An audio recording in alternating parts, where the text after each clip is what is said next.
You have one new message. Translating. Disney and Pixar's Hoppers is now available on Disney+. You could say that again.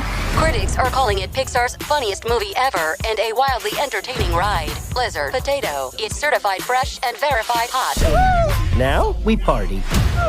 This is incredible! Wow, I am clearing the rest of the day. Disney and Pixar's Hoppers, now available on Disney+. Rated PG. This episode is brought to you by Prime. What if you had one more chance with the one that got away? Sam, you came home. Based on the best-selling novel from Carly Fortune. Every Year After follows childhood friends Sam and Percy as they reunite in the dreamy, nostalgic lakeside town of Barry's Bay. Love can be hard to find. So if you're lucky enough to find that person, never let go. A second chance at first love. Every Year After, now streaming only on Prime. Study and play come together on a Windows 11 PC. And for a limited time, college students get the best of both worlds. Get the Unreal College Deal. Everything you need to study and play with select Windows 11 PCs. Eligible students get a year of Microsoft 365 Premium and a year of Xbox Game Pass Ultimate with a custom color Xbox wireless controller. Learn more at windows.com/student offer. While supplies last. Ends June 30th. Terms at aka.ms/collegepc.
Welcome back, everyone. It's Jay Scott. It is the Hook Rocks, the ultimate rock community podcast. Thanks for tuning in once again. I always appreciate when you stop by and give us a listen.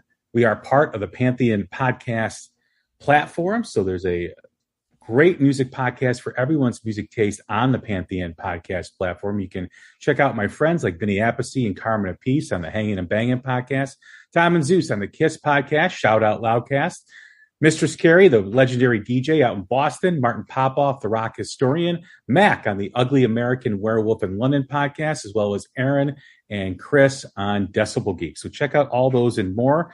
You can find them on pantheonpodcast.com and on all social media platforms at Pantheon Pods. Don't forget to follow The Hook Rocks wherever you podcast. We're on every podcast platform, whether it's Apple, Spotify, or Amazon.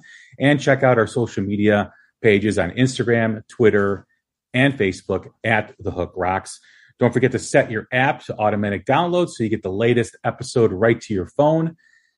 We've had some great episodes lately. We just did a incredible interview this past week with Tuck Smith, great singer-songwriter, former lead singer of The Biters, talks about his journey over the last couple of years, having his record deal shelved and kind of rising from the ashes and coming out the other side. He's a true rock and roll warrior, so check out that great interview.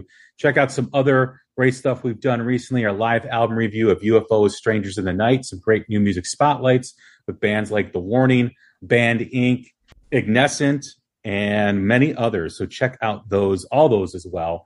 And we've got another great episode lined up for you today. We've got guitarist from Nashville.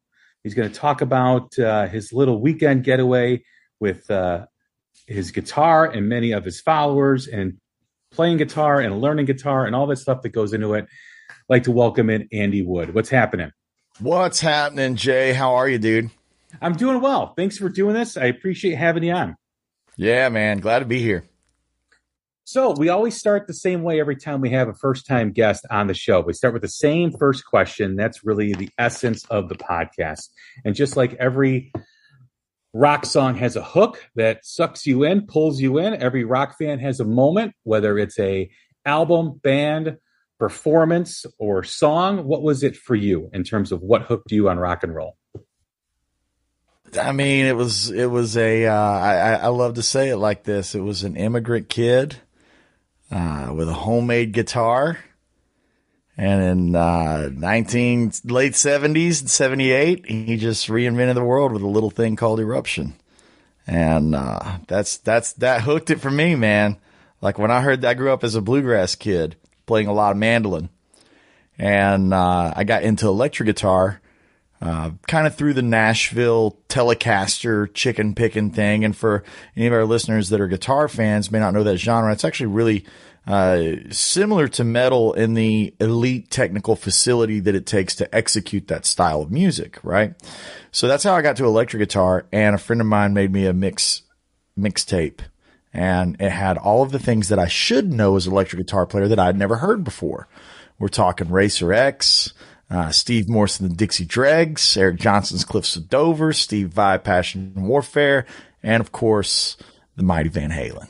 So it was Ed, man. It was Ed, it is Ed, and it will always be Ed. I love that story, that everyone's got when they talk about Eruption, because it's such a magical moment. And for myself, who doesn't play guitar, I still remember probably 1981, 82. I was home from school. I've told this story before, and my brother was borrowing Van Halen 1 from a friend of his. And I knew he had it, and I knew they were always talking about Van Halen. So there was curiosity. So I was watching The Great Space Coaster, and my mother was cleaning the house, and I'm like, I got to check out what this is all about, right? And I was in Catholic school at the time. I don't know if I had the day off or what was going on. So I went in his room, went back in the living room, put it on the turntable, took off my mom's Barry Manilow record.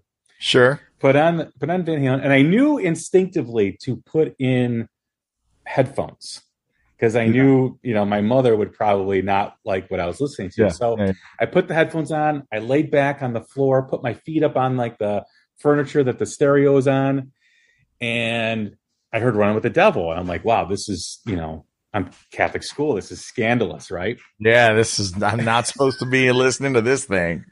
And then Eruption came on. And this was, the age of Star Wars. This was the age of like wonder, basically, with imagination and all these things coming out that were Star Wars-esque because it was so popular. And I just remember going, what is this? It sounds like a spaceship. It doesn't sound like a guitar. It sounds so completely different than I had heard before. And I remember I got up and I played it again and I played it again. So fast forward to after he passed, like a week after he passed away, my mother still lives in that same house. I took my son over there and I showed him, like we were in a museum, where I laid when I first heard Eruption. Like, this is it. This is exactly where I was when I first heard it. Like, it was a life-changing moment. Yeah, man. I love that. I was recently on Dweezil Zappa's podcast. He's been doing Running with the Dweezil, and he's had all these really legendary guitarists on the channel, Satriani and Vi and all these cats, and he had a couple of new school guys. He had me and Mark Lettieri. We were on separate episodes, but we each got to pick an album, and to hear you talk about those moments, to hear Dweezil talk about those, it's like all of us talk about Ed like it's Arthurian legend or something. It's almost like it didn't happen, but it did. And it's real. And I think in all of the millions of years that Earth has existed, we are so blessed to be on Earth while Ed was here. It's just I think he will go down like a Mozart or a Chopin or a Rachmaninoff of our, just like I think Hendrix will, There's really one thing that never really gets talked about in terms of Eddie's playing is obviously we know what guitar was before that, and we know what guitar was after that. We know his innovation. We know his custom guitar work. He was pretty much the greatest luthier of all time in terms of putting together guitar and custom making guitars and what he used to do. But one of the things that I think we fail to really discuss is the expression that his guitar or what he showed what guitar can do in terms of expression, in terms of personal expression. I mean, there's the Pages and the Hendrixes and all those guys were very expressive, but this was just like, there was no boundary to your expression. That's the way to word it. Not that it devalued by anybody else's expression, because it doesn't. But what it did was it knocked down a lot of trees. And you talk about that boundary situation. That's the way I look at it. And like Hendrix, like anybody that follows me and is on my Patreon and it like hangs out in my communities, you guys have heard me say this a lot, but I feel like a guitar and electric guitar was in a space, and then Jimi Hendrix came along and changed what that landscape is. Very much like a Henry Ford, or a Steve Jobs or something, right? Like it just in the industry, in the landscape of that environment.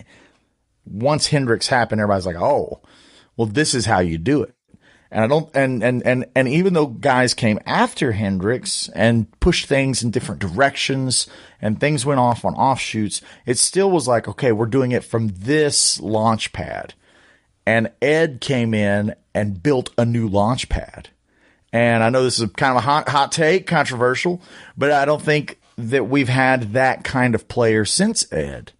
And when people get into the who's better or worse, I don't think it's a better, best kind of thing. I just think there's several things that go into Ed that we all owe credit to, like we do Les Paul, right? Like 4-track recording. Like Les Paul's famous for his playing and the Les Paul, right? Like the Gibson Les Paul.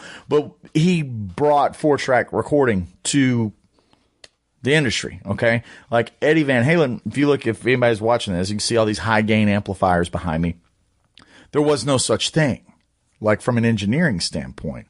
So strictly from a recording standpoint, and anyone that used distortion from the amplifier that was gained up distortion, you owe it to Ed. And it's like, even if you don't like his music or you don't like his songs it's just like this massive blueprint of how the game is played. He just came in and like rewrote all the rules. And that's what I love that you said about expression and just taking the barriers and just moving those aside. And then that laid the framework for, and people, you may not realize it, but there's no Tosin Abasi, there's no Meshuggah, like these things that you don't associate with Ed necessarily, 1-to-1 comparison, but their framework comes from that, right? You're talking the humbucker and the solid body guitar that's shaped like a Strat, for instance, or again, high gain, amplification. And, hell, the moment somebody puts their right hand onto the fretboard, you're just like, well, not to say that Billy Gibbons didn't do the with the bend and the one note, right? That happened. And there's videos of black and white jazz musicians, specifically a very viral video of a guy playing ukulele and doing some tap and stuff. But I think when we associate what it is and the electric guitar and all of these pieces, like all of these chess pieces on the board, it's just like we owe it to him, and there's not enough gratitude, and also shout out to how well Wolfgang Van Halen has handled the whole thing, because we all forget that that's his dad. I just lost my dad in May of this year, so I can't imagine what it's like to lose your father and your father be a prolific, really, and I'm not over exaggerating, a global force of change in an industry. Like I said, it's like your father being Walt Disney or the Koch brothers or Henry Ford or something. You know what I mean? It's really that big, at least to us in the music realm. It is, Eddie Van Halen's reach is all the way into Nashville. Like with drop D distorted guitars on pop country. It's like, yeah, man, guess where that came from, bro? It's got red and white and black stripes all over it. You're just not paying royalties, Very true. Very true. And back to the Billy Gibbons, I don't know if people realize, but ZZ Top was a huge influence on Van Halen. Oh yeah. And just listen to Bottoms Up. Yeah, the swaggers, the shuffles. I mean, the boogies, like all of the various, high speed boogies that Van Halen did. I'm the One, Hot for Teacher, all this stuff. There's one on Balance. I think it's called Big Fat Money. But yeah, all of those boogies and shuffles, they came from that Texas kind of thing, and they just gave it a shot of adrenaline and cranked the tempo up a little bit, As far as your playing goes, once you heard Eruption, where did your journey go to? It was a gateway drug for me. I don't think I would have got to Kill Switch Engage without hearing that. And for me, everything across my musical diet, and it's very vast. Anybody who listens to my music knows there's a lot of influences. It did to me, Eruption did to me, and the rock things that I hold at that round table, which is, Cliffs of Dover for me is one of those things. Dixie Dregs and Steve Morse, the rock thing, Steve Vai, all that stuff.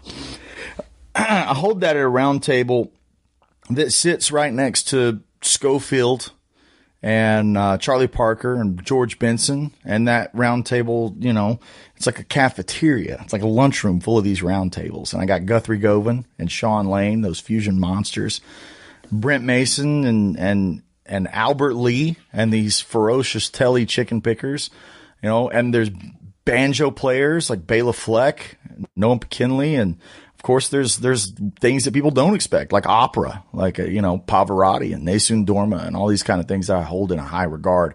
All of these things I'm just a fan, and it's gone in my ears, and somehow when I make music, I think there's pieces of it that all come out into my own blend of gumbo, and it's not really like one thing made. I'm very careful to not let one thing influence me so much that I sound like a bad copy. Like I never want to sound like Van Halen if you ordered it from Wish. I don't want to sound like the cheap version, the Kroger brand of Eric Johnson. Like that's not my goal. My goal is just to let all these things be on my diet and love them. I just want to be a fan and love all of the music that I love and let what I make just kind of happen. Try to stay out of my own way. It was a big thing when I was in my early 20s. I was so obsessed with Eric Johnson that I was losing my own personality, and I had to just stop listening to it. I had to kind of step away from it. And I think that's something that every musician has to deal with at some point. It's like, man, it's great to have your heroes, but it's also important to walk your own line, make your own path, good, bad, or ugly. And I think that's one thing that's very important. Now, however, with all that said, once a month, me and Ben Eller, we put on the big costumes and we play the neon guitars through the high gain amps, and we do a thing called Skank Banger, and it's just a fun celebration of 80s hair metal. And we do all of the things that anyone would ever want to hear, the dual guitar solos, the Rats and all that stuff. And obviously there's a huge moment in the show where I do my best attempt at bringing honor to Van Halen by doing 316 and Spanish Fly and little guitar intro, and of course into Eruption, then of course into Panama and Jump. We do a whole segment, so that's how I kind of let the Van Halen worship happen, just once every 5 or 6 weeks, and we just do it as fans and celebrate it. Just mentioned the Telecaster. I'm actually heading out tonight to see Richie Kotzen, who's a phenomenal telly player too as well. My son's coming with me. He's never seen him before. Oh, so cool. My son plays guitar, so he's 17. So I'm interested to see what his reaction will be. Oh, I'm sure he'll have his face peeled back. Yeah. We talked about expression and we talked about your gateway, but how did you find your expression with the instrument? It was through it. It's a similar answer in that it's through being a fan. When I first started making my own solo records, I've had a very, blessed career as a sideman. I've worked for some really big artists, and I would always do instrumental records on the side for fun. And throughout me discovering my sound, it came from actually more embracing my Southern roots. On my first record, I was very segregated on how I'd be like, okay, well, here's a Southern inspired, classic Telecaster chicken picking kind of song. And then the next track wouldn't have very much to do with it. It would be a 7-string kind of chug thing. And then there would be another track that would be kind of fusion. It was kind of a scattered approach. And that's the immaturity of a, 25-year-old kid making his first record. And I think now at this point, instead of segregating things into songs, I'm trying to make every influence fit into each song. And it's really about accepting the fact that you can have a little bit of Southern flair, and you can have some distortion, and you can have some jazz influence and some fusion influence, and it all come together to be its own thing versus trying to be like, hey, here's this one genre in this style, and I can also do this one genre in this style. It's like now I'm more into like, how many things can I put into one song? And that was really a mission statement with my previous album, Junktown. And then, we're in the process of tidying up my new record that'll be coming out very soon, probably the fourth quarter of this year. But yeah, when you talk about like, how did I find my sound? It's more about like, how much can I mush all of my favorite things together and all my influences that reach from, like I said, Hans Zimmer all the way to Dizzy Gillespie to, the rock and metal gods, Kansas or Journey or whatever. I mean, if anybody got in my Spotify playlist, they would be like, how is Notorious B.I.G. right next to Del McCurry, and the next track is, from Meshuggah or, something like that. Artemis Piledriver, or, Maylene and the Sons of Disaster. It's like, it's really all over the place. And for me, it's just like, I just really like a lot of different music. And I hope that when I make music, it sounds like me. And that's my mission, is to like take everything together and just be like, all right, this is, nothing makes me happier than to see something online and someone goes, oh man, that sounds like an Andy thing. That sounds like and of course we all wear our influences on our sleeves. And instead of trying to denounce those influences, I write songs that are tributes to those influences. Like on my previous record, I had a tribute to Eric Johnson, and it's something in that style and very on the nose, more of a love letter, a thank you type of situation. And that's kind of how I approach finding my way in the musical landscape, ecosystem, or whatever you want to call it. A lot of times, for guitar players, their influences really allows them to be expressive. But as a lyricist, someone who writes lyrics, personal experience, observation, they write about that. They write about what they see. They write about what happens to them. With the influences you have and with life experiences, how do the two come together? How does your tone of playing, your type of playing, how is that affected by what's happening around you? Oh man, that's a great question. That's one of the best questions I've been asked. I do write lyrics, and that's why I have different projects, so I can jot down those ideas and it be a very literal thing. Like you said, a lyricist has that luxury of being like, I experienced this, now I want to put that into words.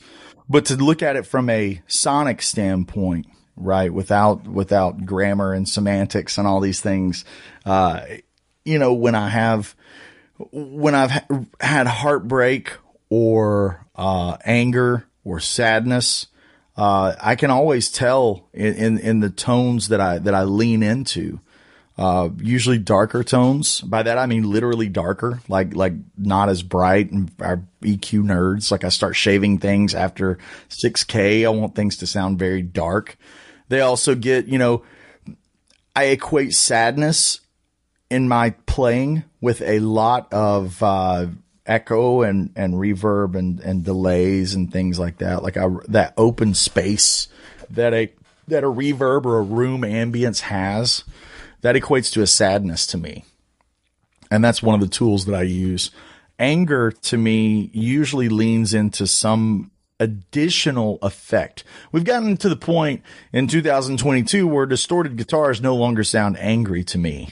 that we've had them for so long that it's no longer that terrifying. Oh my God, my mom better not catch me listening to this loud, distorted guitar. Like that thing's kind of gone away. Like I said earlier, you got distorted guitars on pop country records, Morgan Wallen records or whatever, right? So that no longer equates anger. And at this point in the game, things that I find that push that anger, aggressive thing are things like octave fuzzes and various fuzzes. Like I think Gary Clark Jr., if you guys are familiar, if any of the listeners are familiar with him, he gets a very fuzzed out, dangerous sounding tone that does not sound polite. And those are kind of sonic tools that I use to equate those emotions and put them into, my music. And then I have a good sense of humor, and on my records, I like to have little cheeky things, and that usually ends up being harmonized. Like me and Ben and I, when we make a record, we're like, all right, let's do a little Bill and Ted thing and make it cheeky, kind of make the joke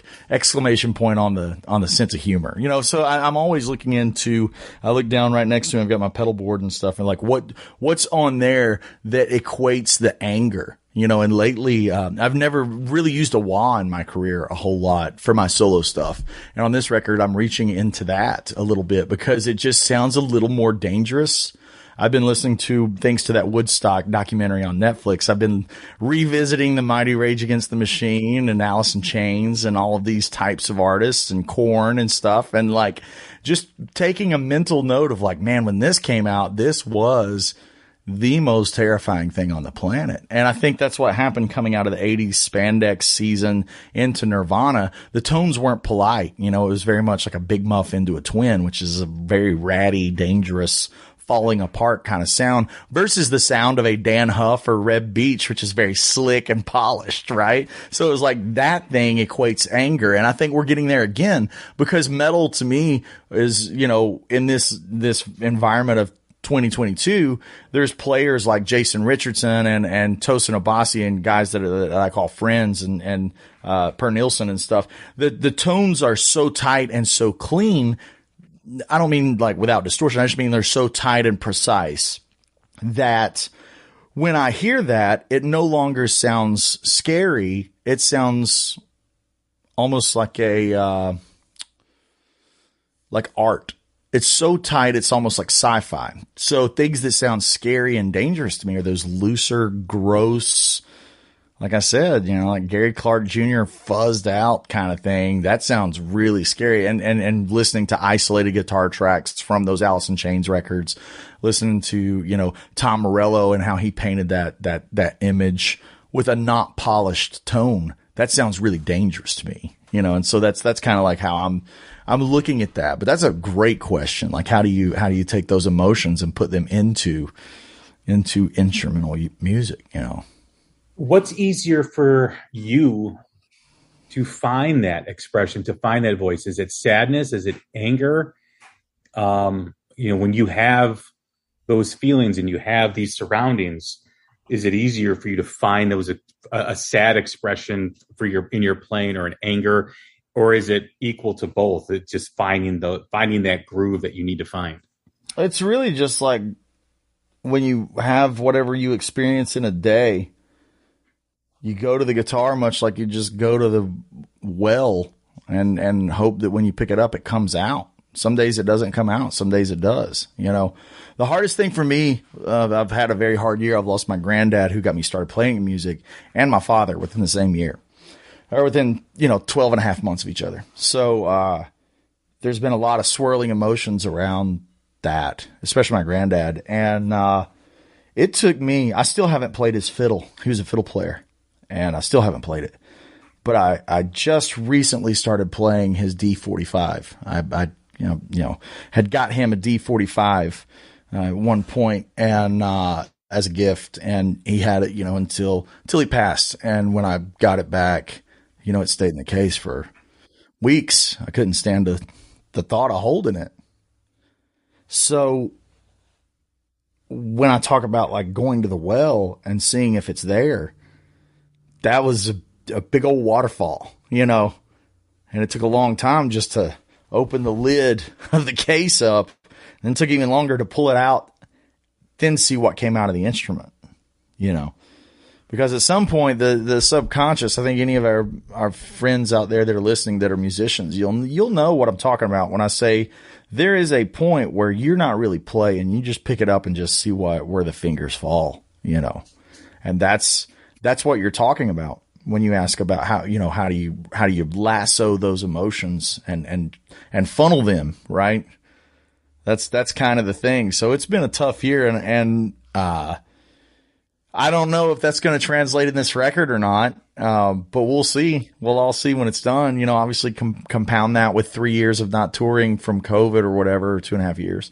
And man, when I went to make this record, I had like 50 something demos. Like I was at home in my studio, and every night I have a glass of bourbon and come downstairs like, well, we'll be on tour in 6 weeks. This thing ain't gonna last another 2 or 3 months.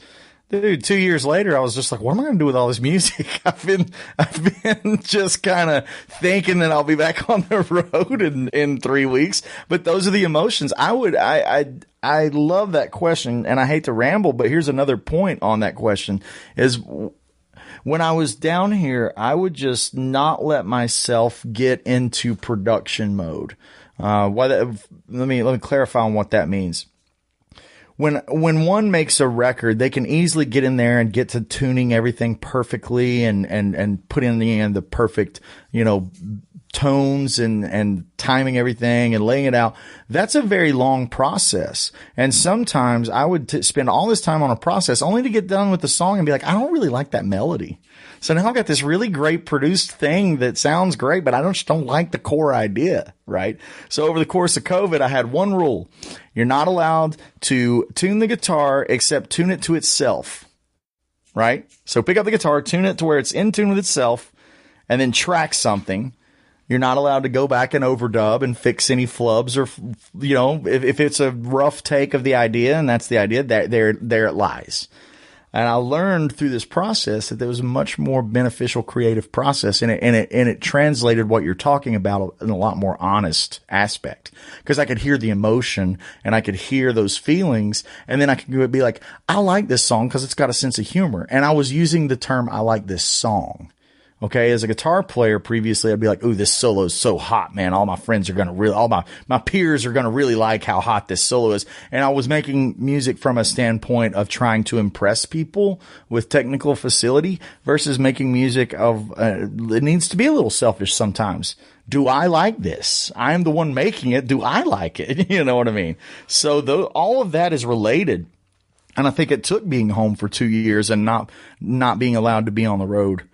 Cause I've beat up the road since 2013, it's like it took being forced out of that environment to get a little self-exploration going on. And then COVID was capped with the loss of the two most important dudes in my life.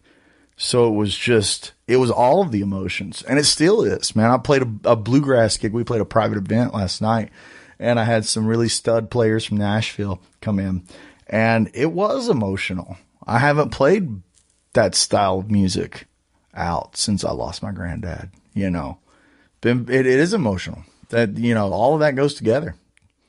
Is that where you've evolved the most as a player, though? What you just said, like finding the song instead of the riff, instead of the solo? Yeah, easily. This is my mission statement for the new record. You ready? This was my whole, sticky notes everywhere on everything. It's like, can I tell where the guitar solo starts? And in a music that is built around guitar, the whole song is a guitar solo. I think it's important to know when the guitar solo itself starts being musical. And when we look at the masters and the heroes, you can tell in instrumental music, especially the great stuff. Like we've talked about Steve Morrison and Eric Johnson a lot, and I'll stick with that. You can tell where the melodies are in Cliffs of Dover. And then at the end of the song where he just lets it loose. I think in an instrumental version of Little Wing, you can tell when Stevie's playing the melody at the top, and then you can tell when Stevie lets it off the chain and starts improvising. So that was a mission statement for me. It was like, hey man, get your ego out of the way and try to make good songs that are just good songs. And then if it stands up and you like it, then allow yourself to write a solo section at the end or in the middle or whatever. The Woodshed Guitar Experience happens later this week. This is kind of your baby, what you've put together. You've done this now for the last few years. How did this all begin? How did this start? It was a COVID thing, not being on the road. And by the time August rolled around and being locked up and CDC was allowing small groups to get together, we put together the idea of having 6 of the best guitar players, regardless of genre, get together in the United States. Obviously, we couldn't do anything global with global players, but we'll get to that in a minute. And so I just, instead of going through a William Morris or a booking agent or a management and all that gross stuff, no offense to my friends that work in that field, but instead of going through those avenues, I just picked up my phone and I texted my friends. And that was the best decision I ever made in my life. I texted Joe Bonamassa. I texted Andy Timmons. I texted Mark Lettieri, Greg Koch, Brent Mason. These monster pinnacle players in every genre. You know, Mark is at the top of the funk modern funk game with Fearless Flyers and Snarky Puppy and that whole scene. Andy Timmons is a legend. One of the most melodic players I've ever heard. He's like, you know, carrying that torch of the Jeff Beck style. Brent Mason is the most recorded guitar player in Nashville, Tennessee, and has been for 30 freaking years. You know, he's played on more number ones than I think there are days in a year. And then, of course, Joe Bonamassa. If you don't know who he is, you've been living under a rock for a decade. So we did this thing and we pulled it off. And I thought it was going to be a one and done thing. And everyone had such a great time. And we did it again the next year. Reached back into the well and pulled out Robin Ford. You know, it's like you talk about the coolest of cool. You don't get any cooler than playing with Miles Davis and winning Grammys and being the top legendary blues jazz guitarist. You know, you can wallpaper a house with his pedigree, to quote one of my friends. And, you know, this year, without the grip of COVID, I reached across the pond to Tom Quell, who's a modern fusion legato player, and he's a fantastic player. And then I reached across the border up north and grabbed a Nick Johnston from Canada, who's a young gun that's really got the goods. And then, of course, this year we've got Tosin Abasi coming for the first time. Tosin and I have been friends for a long time, and we did the John Petrucci event out in Anaheim last year.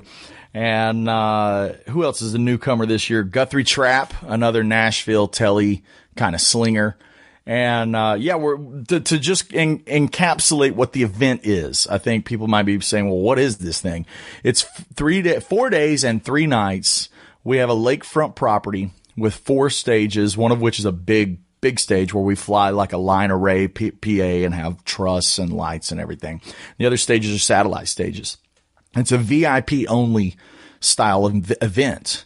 We sell it as a premium event because we want everyone to have that experience of VIP. So we only have 100 slots. We just do 100 attendees. That way, no one feels rushed to be like, hey man, will you sign my pick guard? Hey man, what settings were you using on this song? Hey man, how'd you play that lick? We want to eliminate all of that. I've been on the road for a long time, like I said, and I've seen how ticket prices, if any of you guys go to a concert and you go see somebody in an arena, your concert ticket's a couple $100, $200 or $300, and then your VIP experience is another $700, $800, and you get 15 minutes to like walk through a line like cattle call, and you don't even get a VIP experience. So for me, I was wanting to make something that was like Jurassic Park, and I'm going to bring in the freaking T-Rexes and Velociraptors of the 6-string industry, you know, and you can mingle with these guys for 4 days, and you wake up and you have breakfast with them. You eat lunch with them. You don't feel pressure. Over the course of the 4 days, we have lessons, obviously one-on-one master classes. It's really all about that, sharing that love and that passion for guitar. And you have those moments. You don't have to choose who you want to see. We've got it scheduled out to where everybody gets time with every artist. And then, of course, if you want to double dip, you can go to whoever's classes. Every night we have a different concert.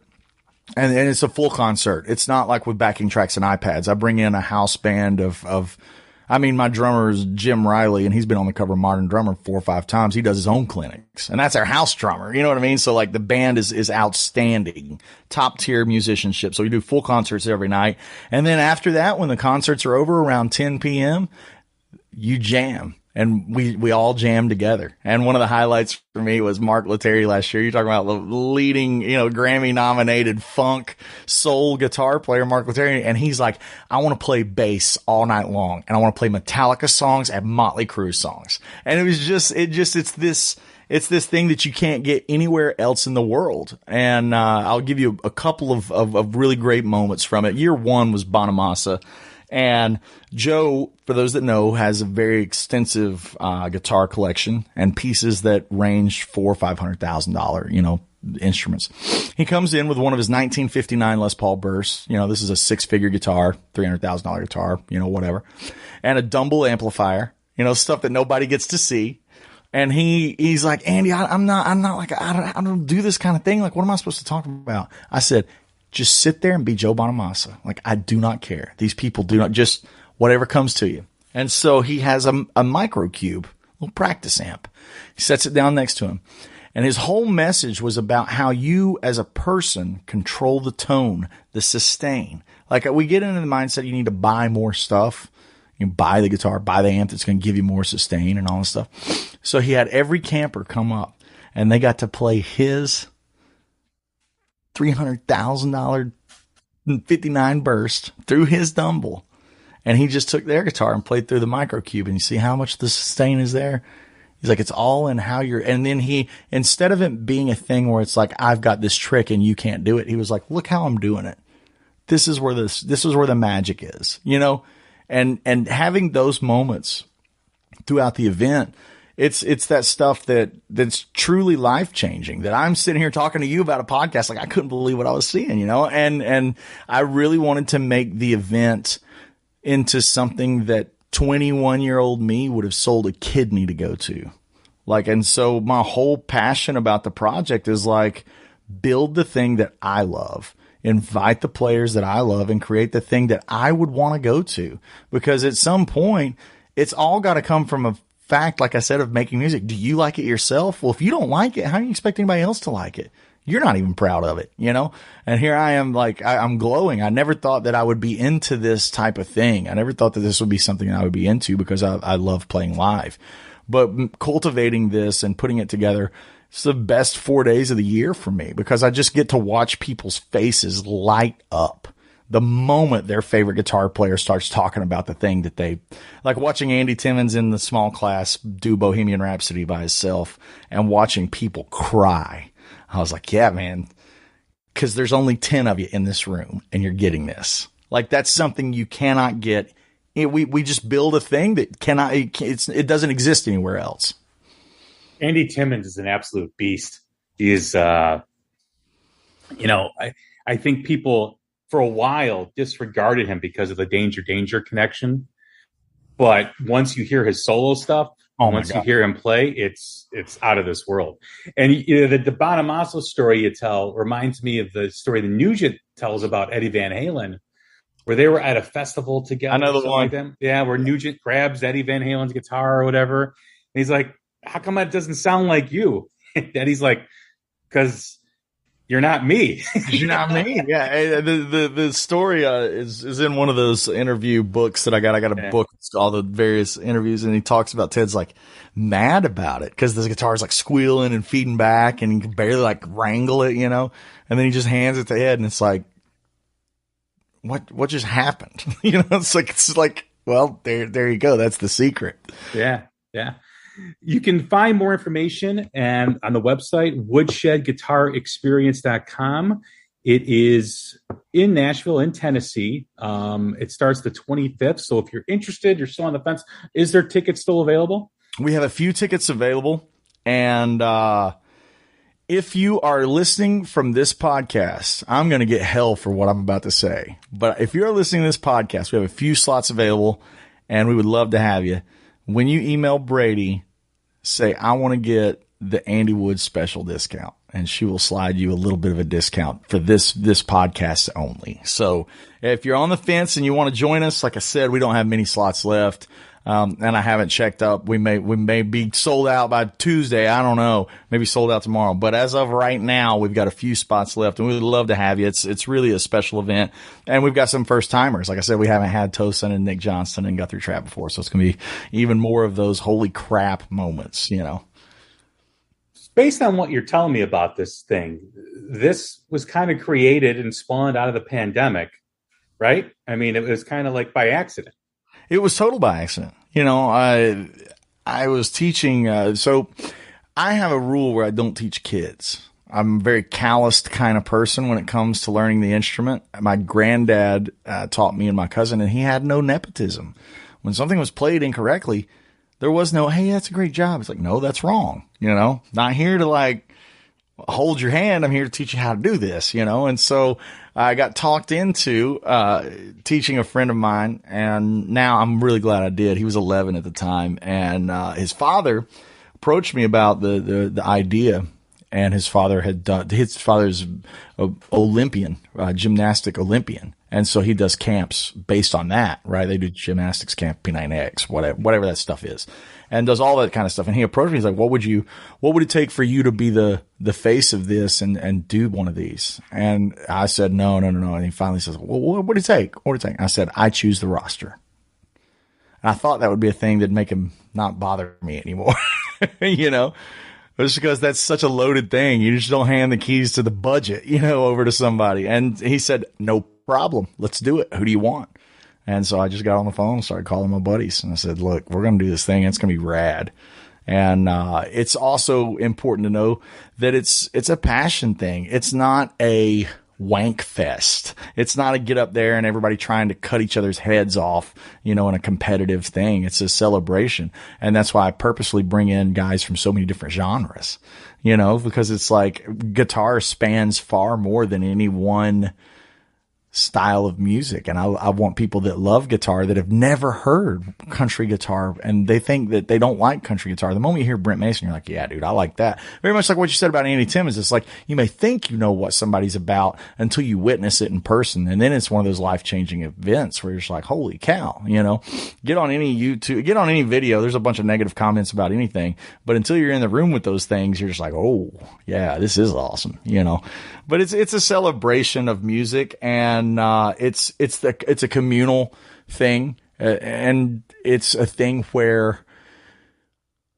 it truly is these moments. You'll know what I'm talking about when I say this, Jay. Like when we play and we're on tour, we get time with each other backstage to talk about war stories, to talk about our favorite new pedal, to talk about Van Halen or whatever, and just share our love. This is usually reserved for the artist that's sitting backstage. Only we get that, right?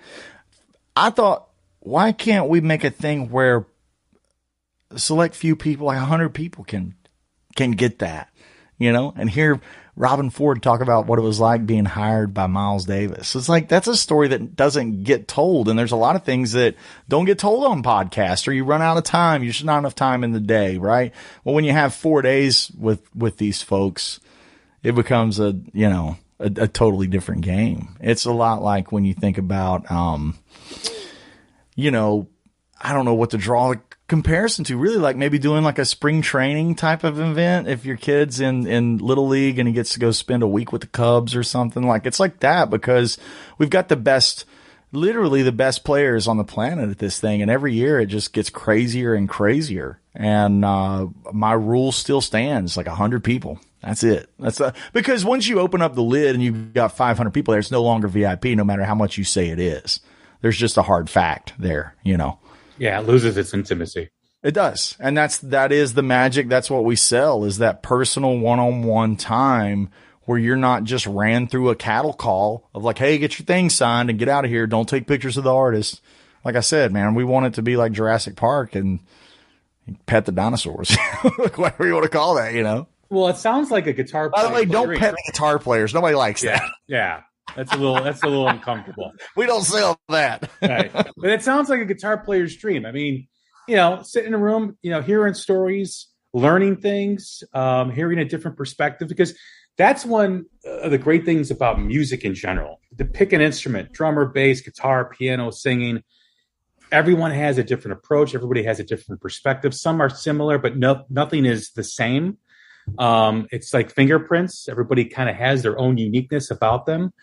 And that's what makes music so wonderful. When you create something, right? When it's not just a beat from a computer, when it's organically, authentically made, I don't think there's anything that you can create better than music, because it really is. I mean, obviously there's other forms of art, but it's just so unique in terms of how you approach it. It's because it's a language. Yeah.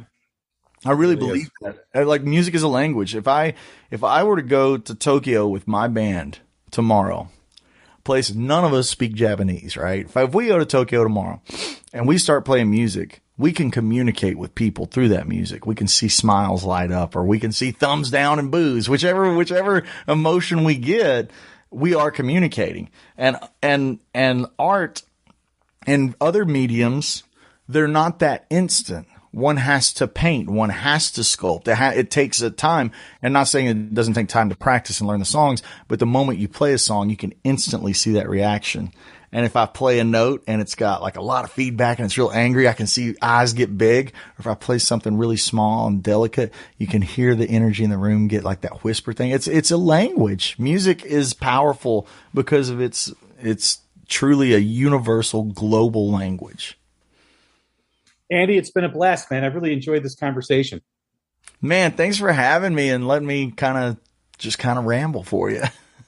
No, man, I love it when conversations kind of take on a life of their own. And I appreciate, your perspective and hearing about your path and journey into guitar playing and music.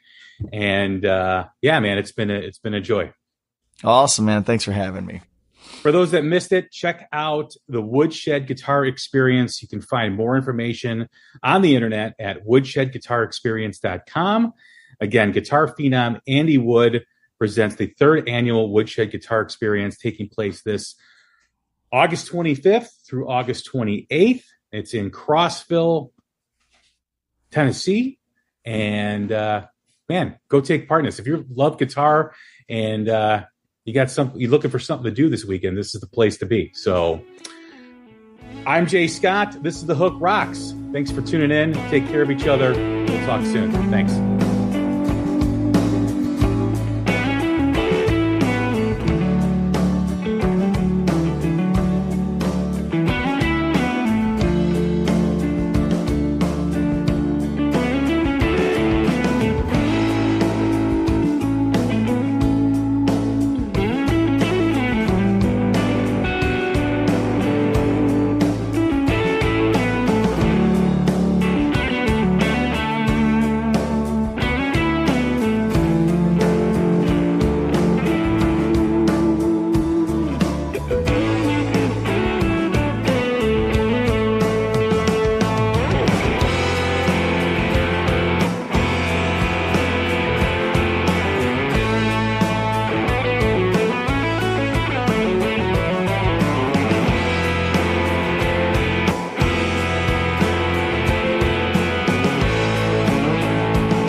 Ryan Reynolds here from Mint Mobile with a message for everyone paying big wireless way too much. Please, for the love of everything good in this world, stop. With Mint, you can get premium wireless for just $15 a month. Of course, if you enjoy overpaying, no judgments, but that's weird. Okay, one judgment. Anyway, give it a try at mintmobile.com/switch. Upfront payment of $45 for 3-month plan, equivalent to $15 per month required. Intro rate first 3 months only, then full price plan options available. Taxes and fees extra. See full terms at mintmobile.com. Hey guys, I found the only gift that Dad wants this Father's Day. Goldbelly. Goldbelly ships the most iconic foods from the best restaurants across the country straight to his door for free. Let him relax and enjoy award-winning barbecue from Texas, epic deep dish pizza from Chicago, or colossal pastrami sandwiches from New York. Make Dad feel like an absolute legend this Father's Day and go to goldbelly.com to get 20% off your first order with promo code DAD. That's goldbelly.com, code DAD.